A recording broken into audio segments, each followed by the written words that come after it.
Kuya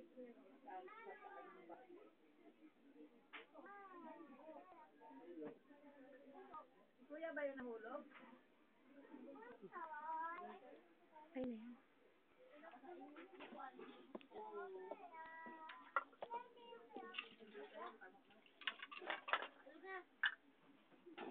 yan. Ako po si Alejandro Valdemoro, nasa 8 taong gulang, may asawa, nakatira sa Sulpong, Sitio Halangka, Intarizan. Ako po ay tulad ng ibang tao, nangangarap na umunlad ang aking buhay. Ngunit mula po sa aking pagkabata ay napaka-mahiyain ko po. Kaya ang natatago ko pong talento ay hindi ko nagamit nung panahon ng aking kabataan. Ngunit nung makita ko ang talentadong Pinoy at naramdaman ko talagang sobra ng hirap ng buhay, naglakas loob akong sumali.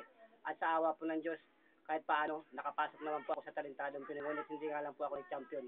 Ngunit sa pagkakapasok ko ngayon sa talentadong Pinoy, nakilala po ako ng mga ibang tao na nakapanood sa akin. Kaya kung kaya pagting may mga okasyon sa aming lugar, kinukuha po ako para mag-perform at tinatanggap po ang trabaho kahit po sa mababang halaga. Maibisan lamang po ang aking pangangailangan sa aking pamilya. Napakahirap po kasi ng buhay namin. Ako po ay isa lamang pong balot vendor sa gabi at wala po akong permanenteng trabaho. Ngunit sa talento ko po ito ay naasahan ko po na sana lang po may makapanood sa akin na gustong mag-sponsor sa akin para pagpatuloy ko ang aking talento at magamit ko para sa ikaunlad ng aking pamilya. At para sa katunayan na mayroon po ako sariling talento na mula pa po sa pagkabata, narito po ang mga pangunahin kong ginagawa sa aking pag-perform.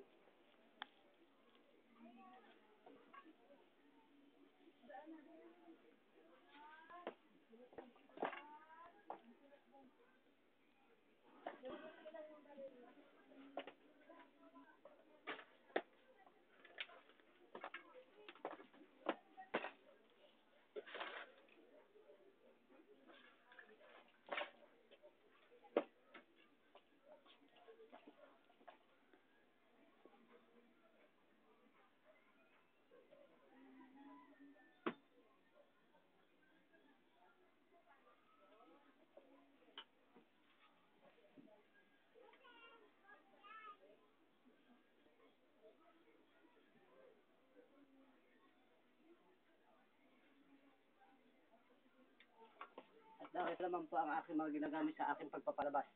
Ito pong mga tsakong ito ay ako mismo ang gumagawa at ginagamit ko po sa tuwing ako magpapalabas. Yan po ang mga gamit ko. At kung sino man po nangangailangan sa aking serbisyo, ay kontakin ko lamang ako sa pinakitang numero.